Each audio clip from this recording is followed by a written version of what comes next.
Bismillahirrahmanirrahim. Assalamualaikum warahmatullahi ta'ala wabarakatuh. Alhamdulillahi rabbil alamin. Wa sallallahu ala sayyidina Muhammadin wa ala alihi wa sahbihi wasallam. Amma ba'du.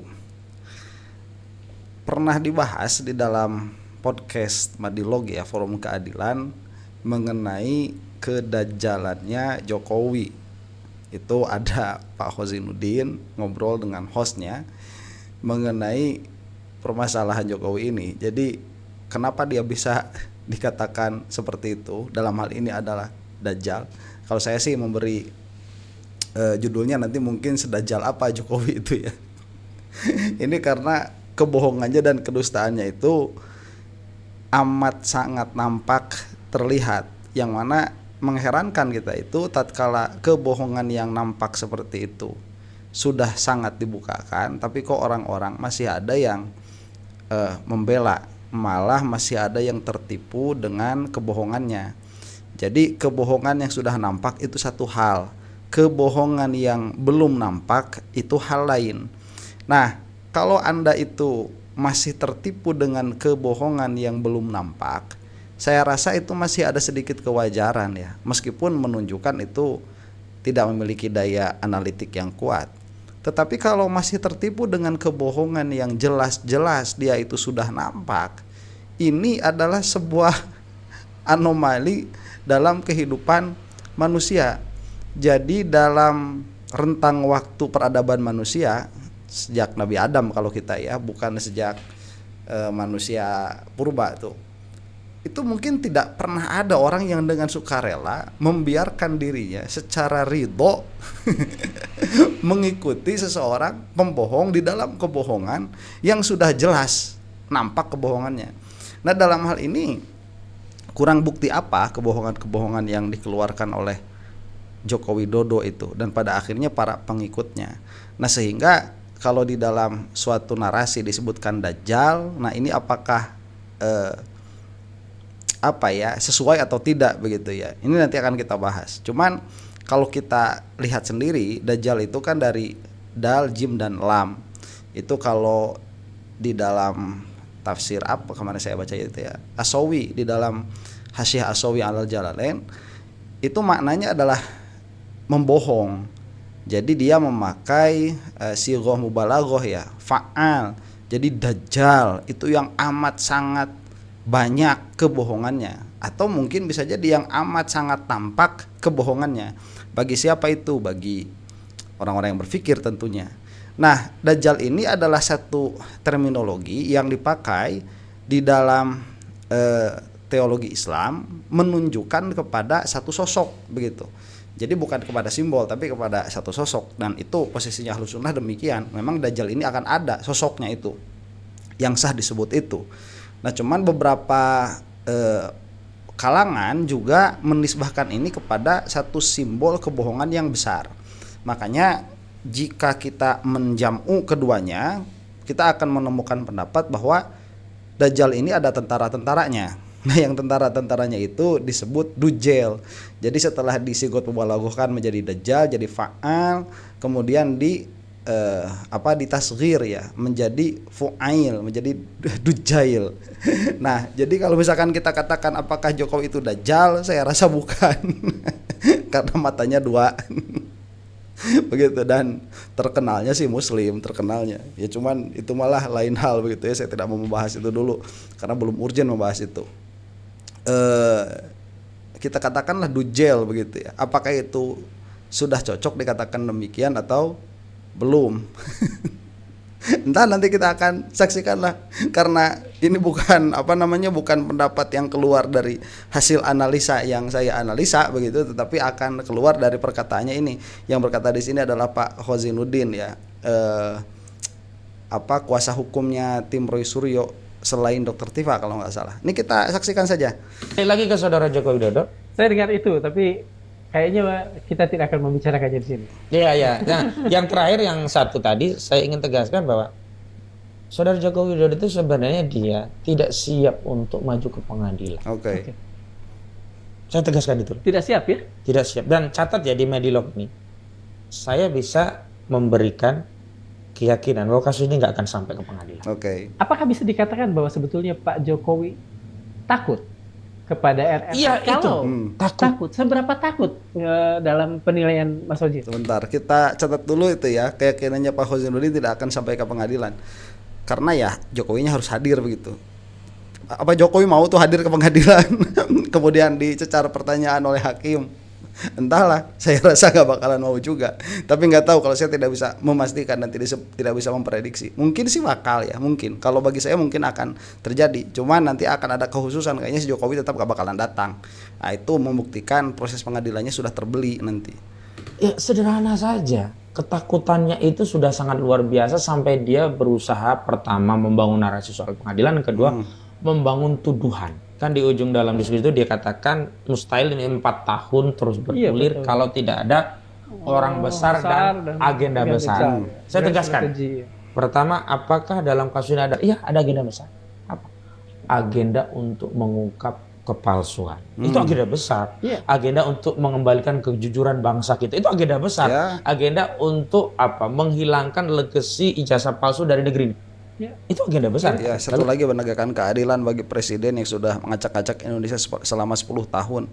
Itu juga agenda besar. Yang mana si Jokowi itu dan Tremul itu suka mengatakan, kita alihkan energi kita kepada perkara yang lebih penting. Ya ini penting sebetulnya. Ini menyangkut keadilan. Ya proses peradilan itu acak-acakan sekarang terlihat di hadapan mata kita. Ini adalah agenda besar. Nggak usah deviasi kepada permasalahan yang lain. Makanya kalau misalkan dari sini Pak Hozinuddin itu melihat ada ketakutan dari Jokowi, ya wajar. Kalau saya tidak pernah melihat itu. Nah ini analisanya Pak Hozinuddin nih. Pertanyaan yang kedua, apakah ada orang besar? Nah, kalau agenda besar dan orang besar dikaitkan dengan politik, sebenarnya ketika dia ditanya siapa orangnya, tunjuk hidung kan?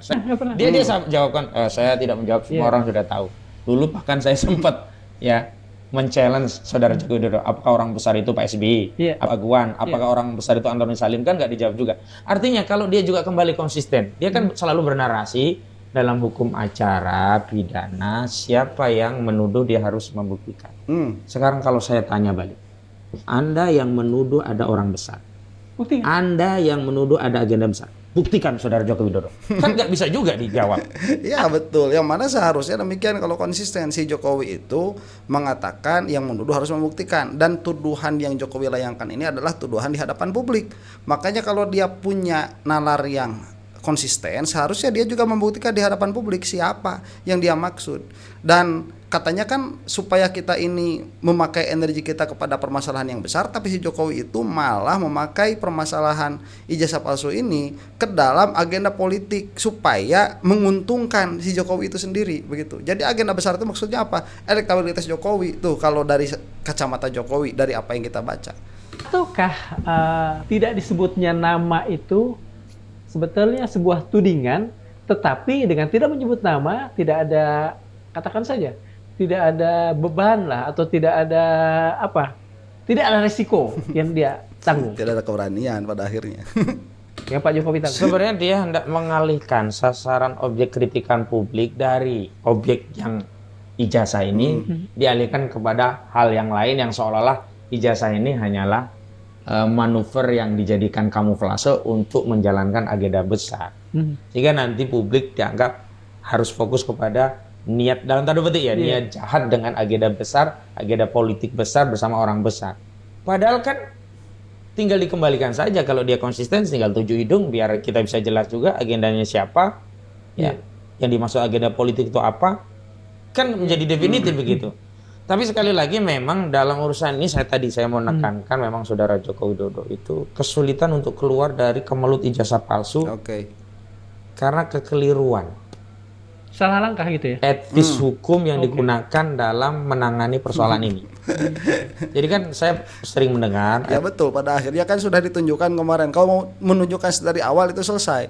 Atau dari awal Jokowi itu bilang saja ijazahnya hilang. Itu gak bakalan seribet ini, salah langkah memang. Etis dari kuasa hukumnya yang menyatakan persoalan ini sudah lama, sudah berlarut, jika tidak diambil upaya hukum maka ini akan menjadi bom besar, harus ditempuh upaya hukum biar kasus ini selesai, reda. Pertanyaannya, apakah setelah membuat laporan di 30 April 2025 persoalan ini selesai? Tidak. Malah membesar kan? Besar. Nah hari ini Karena kebohongan asalnya itu dia harus ditutupi dengan kebohongan yang lain, yang mana pada akhirnya tatkala kebohongan yang pertama itu berusaha untuk dijawab sebagai tuntutan yang pertama, kebohongan yang dibangun setelahnya itu tidak menjadi terjawab. Jadi inti permasalahannya nanti jadi banyak substansi permasalahannya itu, dan itulah yang terjadi sekarang. Dan tatkala mereka mengatakan oh sudah percuma kalau ditunjukkan juga, memang betul sudah percuma. Lah kenapa tidak dari dulu? Kenapa malah membangun kebohongan yang lebih banyak lagi? Bukan lebih besar, saya katakan lebih banyak. Dan kebohongan itu tetaplah kebohongan, pertanyaan itu tetaplah harus dijawab. Begitu, karena kita itu orang-orang yang punya daya analisa ya, bukan didoktrin A ya terima saja A, nggak bisa. Saudara Joko Widodo itu sedang kebingungan bagaimana caranya dari Exit ya. keluar dari persoalan yang ditimbulkan sendiri ya ini karena dia melapor. Betul. Makanya kan kemarin ya sempat rame-rame ada upaya orang yang nggak tahu ya asal usulnya dari mana, nggak pernah berkecimpung di persoalan ini, tiba-tiba membangun narasi mediasi, perdamaian, restoratif justice, nanti demi ya bangsa yang lebih maju kita memikirkan hal yang besar. Kan itu adalah salah satu yang bisa dijadikan legitimasi keluar secara kesatria. Yeah. Kalau terjadi restoratif justice, wah nama Jokowi menjadi harum. Karena dalam konsep restoratif justice seolah-olah Jokowi menjadi korban pencemaran, korban fitnah, seolah-olah pelakunya ini meminta maaf, minta damai, kemudian dipulihkan kehormatan Jokowi melalui restoratif justice, terjadi perdamaian, SP3 dengan alasan telah terjadi perdamaian. Wah, hebat sekali Saudara Joko Widodo. Ya, itu yang diinginkan sama Jumli Asidiki. Memang kelihatan betul lah sebelum jadi tim reformasi percepatan kepolisian bagaimana, setelah jadi bagaimana. Kemudian kita lihat setelah menjadi tim reformasi percepatan kepolisian itu yang dibahas apa begitu. Malah administrasi yang dibahas itu sekarang. Padahal yang diinginkan oleh masyarakat itu esensi dari kepolisian itu kembali, itu yang diinginkan. Kemudian timbul juga orang Faisal Assegaf ya dengan narasi yang sama ingin restoratif justice. Jadi ini seperti ada ya kalau kita akhirnya menuduh begitu ya, seperti ada instruksi dari atas. Kalau ketermul sudah jelas itu tuduhannya ada tuh instruksi dari Jokowi. Jadi tatkala Jokowi itu mengucapkan narasi di hadapan publik, itu adalah sinyal bagi termul. Oh berarti kita ini harus masuk dalam narasi anu misalkan. Seperti tadi tuh yang di belakangnya ada partai politik dan lain sebagainya, itu narasi yang dikeluarkan sama si Jokowi, termasuk di dalamnya itu restoratif justice. Cuman ini keluarnya bukan dari Jokowi, akhirnya tidak menjadi tema di para termul. Itu yang saya lihat ya. Dan itu akan menjadi exit strategi bagi Saudara Joko Widodo dengan aman. Makanya saya menduga kuat orang-orang yang sedang menarasikan perdamaian dalam kasus ini tidak lepas dari agenda besar Jokowi untuk keluar dari persoalan ini dengan keluar yang aman. Sementara jadi sisi termul lain lagi. RRT ya tentu saja dapat tambah buruk ya.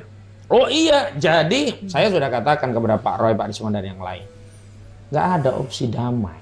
Kenapa? Kalau Bapak mengajukan damai, sementara selama ini masyarakat itu menjadi yakin ijazah ini bermasalah kan karena analisa dari Dr. Rismon, Dr. Suryo. Kalau Dr. Rismon Syanibar kan terkenal dengan ungkapan hiperbolis ya, metaforanya.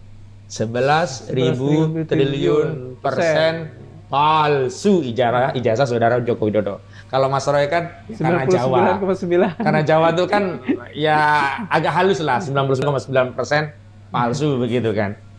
Nah tiba-tiba kok dia mengatakan, oh kami minta maaf, damai, kami keliru analisanya, kami sudah minta maaf Pak Roy. Oh dimaki berdua ini oleh masyarakat.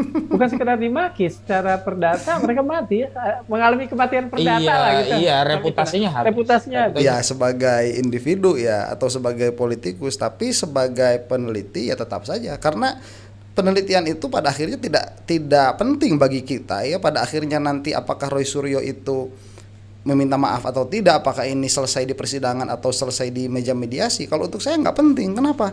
Karena argumennya valid, itu saja. Argumen itu dijawab dengan argumen, meskipun sang pengemuka argumen itu sudah tidak mengeluarkan atau menarik argumen itu. Itulah yang disebut bukan sebagai muqallid, bukan sebagai ahli taklid. Jadi yang bukan muqallid itu, meskipun nanti muqalladnya berpaling dari perkataannya, dia tidak akan berpaling hanya gara-gara muqalladnya berpaling, gara-gara yang berbicaranya berpaling, nggak seperti itu. Ya, karena kenapa? Karena ini ikuti dari awal oleh kita itu analisanya, bukan orangnya. Itu. Cuman kalau reputasi habis ya itu mah urusan begitu ya. Kalau misalkan sampai terjadi mediasi itu.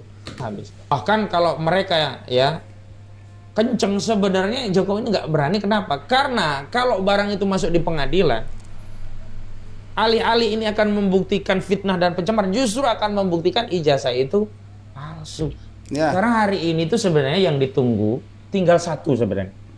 Yang ditunggu itu tinggal kehadiran ijazah yang dipegang saudara Joko Widodo. Ya.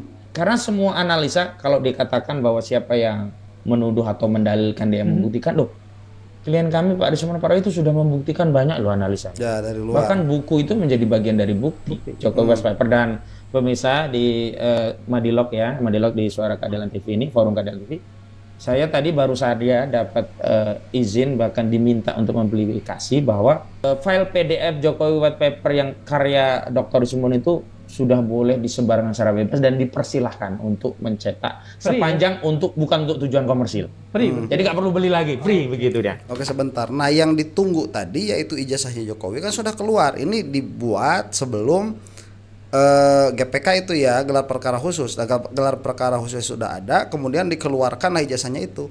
Ini belum di pengadilan loh ya dikeluarkannya, baru di dalam gelar perkara khusus yang mana belum dilihat bagaimana ijazahnya itu, belum bisa dipegang. Itu sudah nampak kebusukan Jokowi dan termul itu, kebohongannya sudah nampak.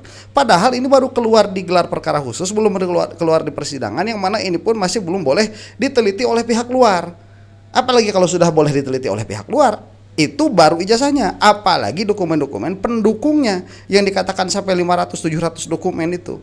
Ini akan menjadi permasalahan besar kalau berani Jokowi ya. Kita mah asik-asik aja begitu.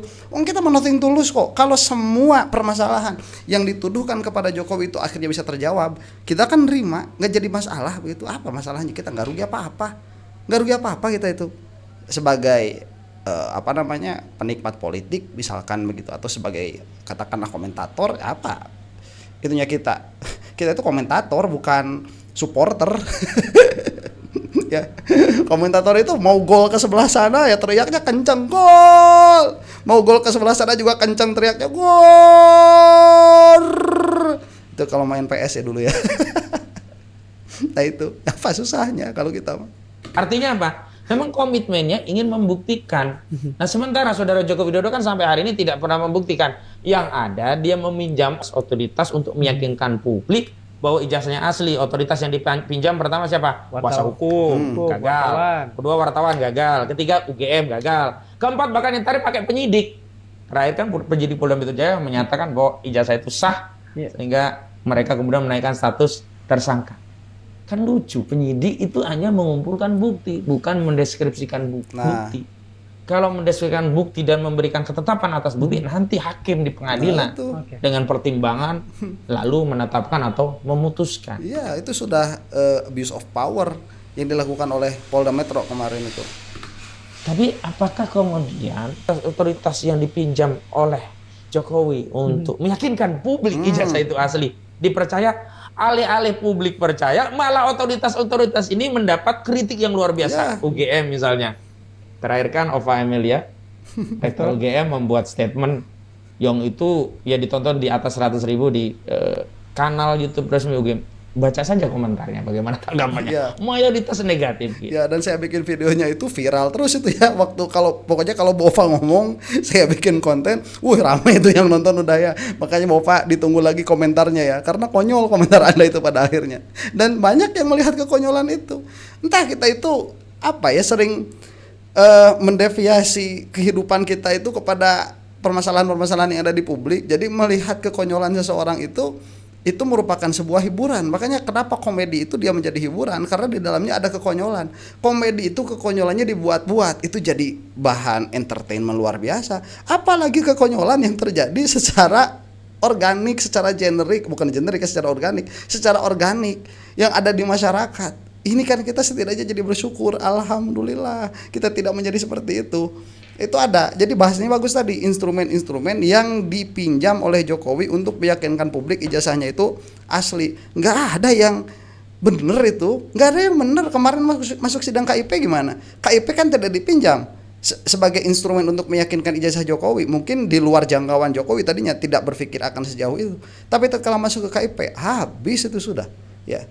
Dan sekali lagi karena kita itu komentator ya, tatkala ada gestur yang bagus dari beberapa pihak begitu, kita mah sebut saja bagus. Seperti kemarin Polda Metro tatkala pada akhirnya tengah malam kata Dr. Tifa begitu ya, mengeluarkan ijazah Jokowi itu, kan kita menjadi apresiatif begitu. Pada titik itu saja.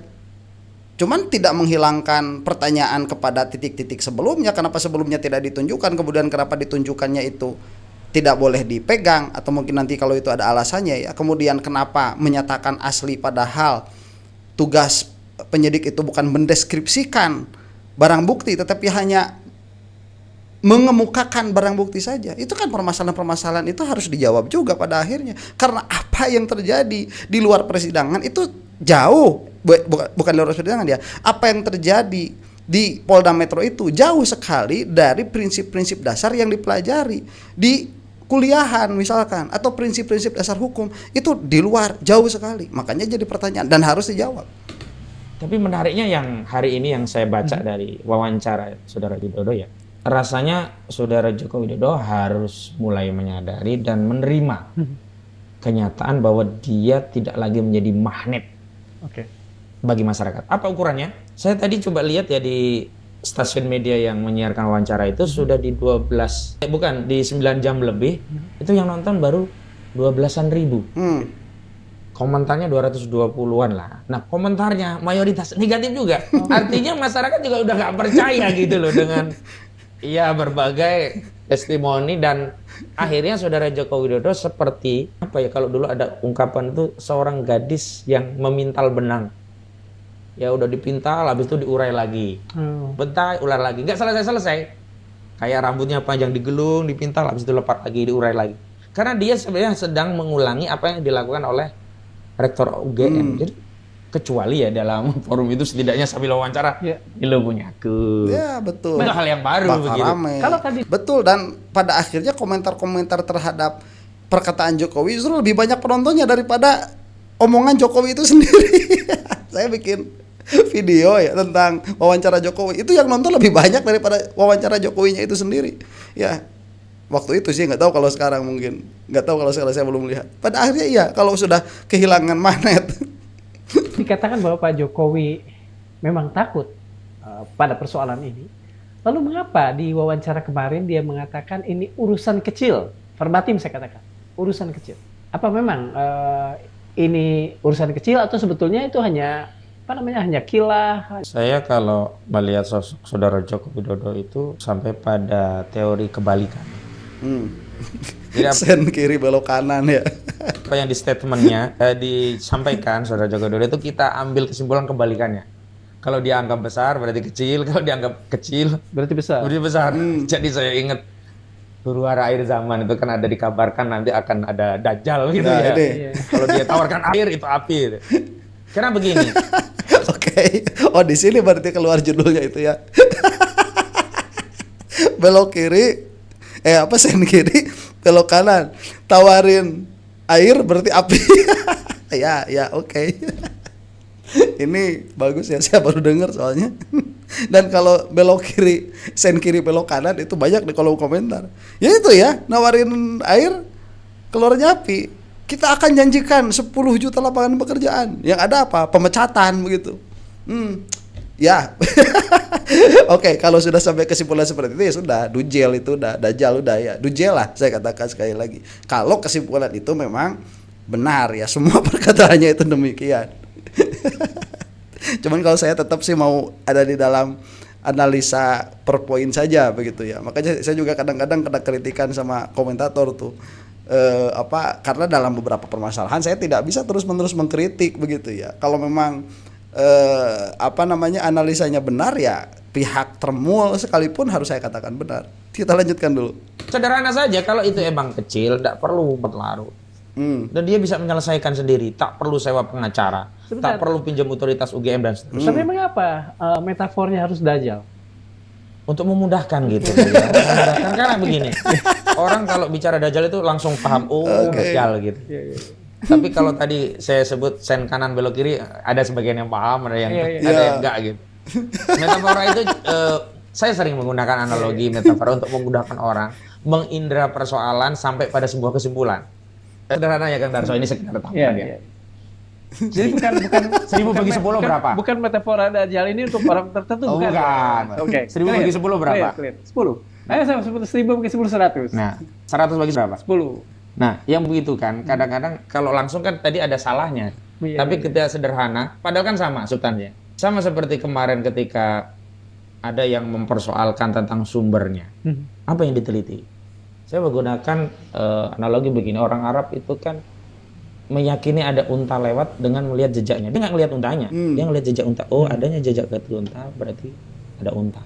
Nggak mungkin. Sama juga jejak ijazah Jokowi ini kan ada dan diteliti, nggak mungkin nggak ada ijazahnya. Dan ijazahnya itu nggak mungkin berbeda. Maka hari ini tuh sebenarnya tinggal pembuktian bahwa ijazah itu sama dengan yang ada di KPU, KPUD, dan sama dengan yang diupload oleh Dian Sandi, dan akhirnya juga sama kesimpulannya. Palsu. Kenapa? Karena kesimpulan dari Dr. Ridwan dan Roy itu baru tidak relevan kalau ternyata ijazah yang dipegang, yang selama ini disembunyikan itu berbeda dengan yang ada di KPU. Misalnya, ternyata ijazah itu tidak pakai kacamata, ternyata ijazah itu yang stempelnya basah di atas foto, ternyata ijazah itu yang ada embossnya, ternyata ijazah itu yang ada watermarknya. Tapi kalau ternyata ijazah itu ternyata identik dengan apa yang selama ini diteliti, kan selesai. Iya, dan penelitiannya tidak bisa dipermasalahkan. Nanti kalau misalkan ada, ya kenapa diupload sama Dian Sandi begitu. Cuman begini, Pak Khosirudin ini santri sepertinya ya beliau itu dulunya. Dan karena yang tadi dipakai itu kan analogi di dalam ilmu kalam tuh. Kalau tidak ada kotoran unta ya, kalau tidak ada unta nggak bakalan ada kotoran unta. Adanya kotoran unta itu menunjukkan kepada adanya unta begitu. Ya, itu memang sudah seperti itu yang ada di kitab-kitab.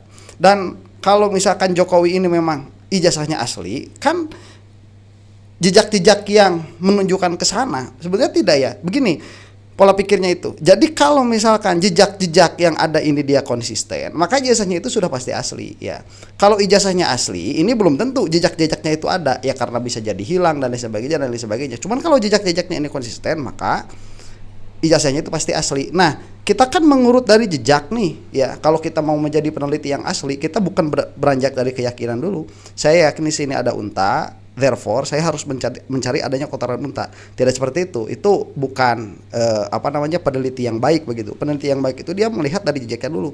Saya melihat ada kotoran unta, therefore saya yakin, saya tahu di sini pernah lewat unta.